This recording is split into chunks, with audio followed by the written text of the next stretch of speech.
Assalamualaikum warahmatullahi wabarakatuh. Perkenalkan, saya Fitri Zukrika Rizky, NIM 18046015 untuk memenuhi tugas akhir studi masyarakat Indonesia. Di sini saya akan mempresentasikan mengenai pengaruh globalisasi terhadap pola tingkah laku masyarakat Indonesia.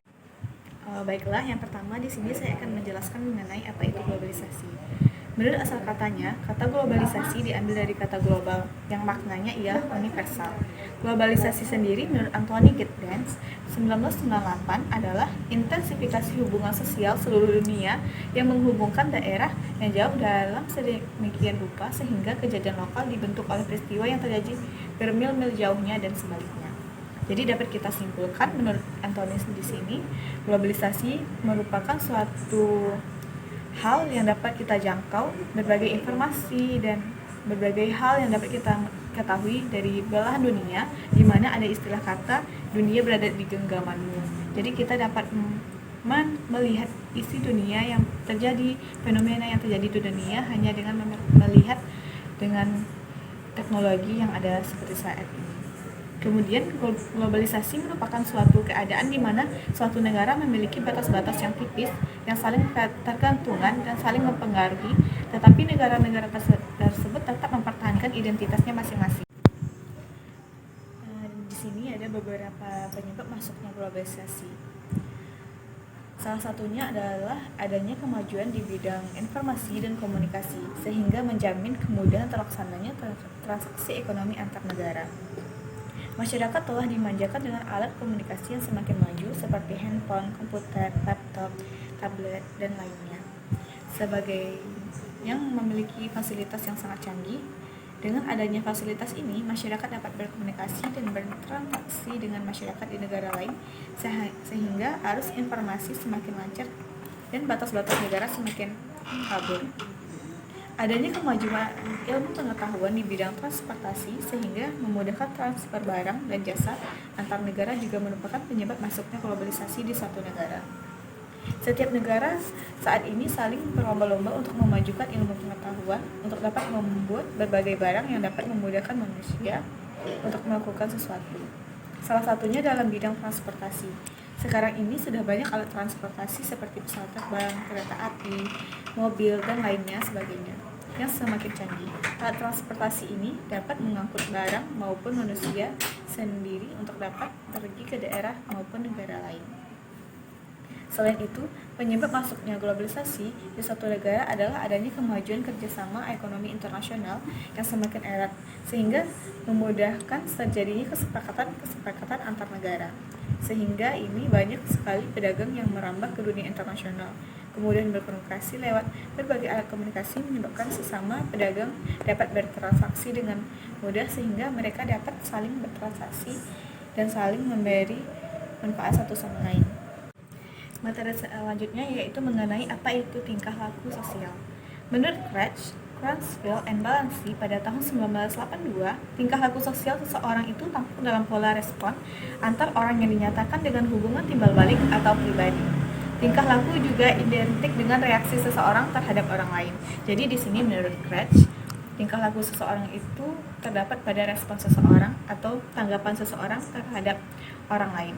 Kemudian, menurut Azizi Yahaya, pada 2004, tingkah laku adalah berbentuk naluri, yaitu tingkah laku tidak dapat dipelajari daripada siapapun, tetapi disebabkan oleh faktor dalam atau kematangan visual. Selanjutnya, materi mengenai pola perubahan tingkah laku yang menjadi dampak adanya globalisasi yang masuk di Indonesia menurut Ahmad Rifai pada tahun 2013. Yang pertama yaitu komunikasi dan informasi. Penggunaan alat-alat komunikasi yang canggih menjadikan masyarakat Indonesia dapat berkomunikasi dan menjalin kerjasama dengan bangsa lain, sehingga dapat melakukan transaksi dengan lebih cepat dan mudah. Yang dahulunya masyarakat Indonesia hanya bertransaksi, berkomunikasi hanya melalui secara langsung ataupun bekerjasama seperti berdagang hanya dengan sekitaran masyarakat di sekitar atau di daerah. Sekarang karena akibat globalisasi, masyarakat dapat bekerjasama, berkomunikasi dengan bangsa lain atau negara-negara lain. Kemudian perjalanan. Pada era global sekarang ini, masyarakat mengutamakan perjalanan yang mudah, murah, cepat, praktis, dan aman. Masyarakat Indonesia dimanjakan dengan adanya pesawat terbang, kendaraan darat, dan kapal laut yang sudah canggih. Kemudian yang ketiga, mobilitas sosial dan geografis. Kebanyakan masyarakat lebih menjunjung tinggi harkat martabat sebagai pembantu rumah tangga di negara lain atau TKI daripada untuk menjadi tuan rumah seperti petani di lahannya sendiri. Di sini dapat kita ketahui dengan adanya globalisasi, banyak masyarakat yang ingin bekerja di luar negeri karena upahnya yang tinggi dan nilai tukar rupiah yang besar terhadap uang-uang negara lain, menjadikan masyarakat Indonesia juga berpacu-pacu untuk bekerja di luar negeri atau menjadi TKI yang dapat memajukan perekonomiannya daripada ia menjadi tuan rumah sebagai petani di lahannya sendiri. Selanjutnya, gaya hidup. Perubahan gaya hidup, misalnya peniruan atau imitasi secara berlebihan terhadap diri seseorang yang lagi dijadikan sebagai idolanya. Akibat globalisasi ini banyak, terutama pada remaja. Banyak perubahan gaya hidup seperti cara berpakaian,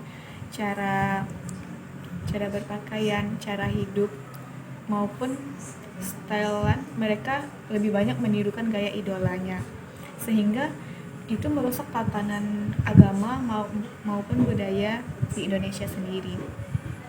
Kemudian yang selanjutnya, kepemilikan barang. Dikarenakan pesatnya perkembangan ilmu pengetahuan dan teknologi informasi khususnya, masyarakat Indonesia telah terjangkit penyakit konsumisme yang menjaket secara terselubung. Jadi akibat globalisasi ini, barang lebih banyak kita dapat, baik melalui smartphone kita dapat membeli barang sehingga terjangkit penyakit pola konsumsi yang lebih meningkat pada masyarakat Indonesia pada saat era globalisasi ini. Selanjutnya mengenai proses pengambilan keputusan. Di Indonesia, dalam suatu keluarga yang dulu lazimnya semua keputusan ada di tangan suami sebagai kepala keluarga, pada saat ini telah mengalami pergeseran yang luas, termasuk diantaranya mengenai pembelian barang-barang kebutuhan keluarga. Jadi, hal ini membuat rusaknya tatanan nilai agama. Selanjutnya mengenai materi solusi untuk mencegah dampak negatif globalisasi. Yang pertama ialah meningkatkan kualitas sumber daya manusia di Indonesia. Meningkatkan kualitas sumber daya manusia dapat dilakukan dengan mempersiapkan diri sebaik-baiknya melalui pendidikan. Melalui pendidikan yang optimal, bangsa Indonesia dapat menguasai ilmu pengetahuan dan teknologi sehingga dapat bersaing di kancah dunia internasional. Yang kedua ialah meningkatkan kualitas nilai keimanan dan moralitas masyarakat. Di sini dampak negatif globalisasi membuat budaya antar bangsa saling mempengaruhi. Karenanya, keberadaan nilai-nilai keimanan dan moralitas menjadi sangat penting. Sebab nilai keimanan dan moralitas menjadi sangat penting. Sebab nilai-nilai keimanan dan moralitas itulah yang mampu mengatasi dampak negatif dari globalisasi. Sebagai kaum muslimin, kita hendaknya menanamkan nilai-nilai Islam di kehidupan sehari-hari. Kita hendaknya menjalankan syariat Islam, mengetahui mana yang halal dan mana yang haram, sehingga kita dapat memilah pengaruh kebudayaan asing. Solusi yang ketiga ialah moralitas bangsa juga harus ditingkatkan. Di dalam dampak negatif globalisasi ini, moralitas bangsa cenderung menurun kualitasnya. Ini tidak lepas dari tanggung jawab orang tua, guru, dan pemerintah. Salah satu solusinya adalah melaksanakan pembelajaran pendidikan kewarganegaraan. Yang keempat ialah mendorong dan mendukung upaya memperjuangkan keadilan antar bangsa. Salah satu dampak negatif globalisasi adalah saling berkaitannya antara satu negara dengan negara lainnya, baik dalam bentuk kerjasama ataupun persaingan global. Pemerintah Indonesia harus berupaya sekuat tenaga untuk memperjuangkan keadilan dan keseimbangan antar bangsa. Upaya pemerintah tersebut harus selalu didorong dan didukung oleh setiap warga negaranya. Sebagaimana yang kita ketahui, Indonesia merupakan satu di antara dua negara yang memberikan permohonan agar Israel menghentikan serangan ke jalur Gaza. Ini membuktikan kepedulian bangsa kita terhadap perdamaian dan peradilan antar bangsa. Maka, sebagai warga negara hendaknya kita mendukung upaya pemerintah. Solusi yang kelima ialah mendorong dan mendukung negara maju untuk memberikan dana perbaikan lingkungan. Negara maju sangat diuntungkan dengan adanya globalisasi, sebab negara maju banyak yang memiliki perusahaan transnasional. Perusahaan tersebut biasanya berdiri di berbagai negara, terutama di negara berkembang, termasuk di Indonesia. Dari semua solusi di atas, semuanya saling berkesinambungan. Jadi, apabila semuanya dapat terlaksana dengan baik, maka dampak negatif masuknya globalisasi Indonesia akan dapat diatasi. Dampak selanjutnya adalah masyarakat dapat memiliki tingkah laku yang baik dan menghormati budaya baik yang berasal dari Indonesia sendiri, sehingga budaya bertingkah laku baik ini akan tetap dapat diterapkan sampai anak cucu kelak dan tidak akan punah.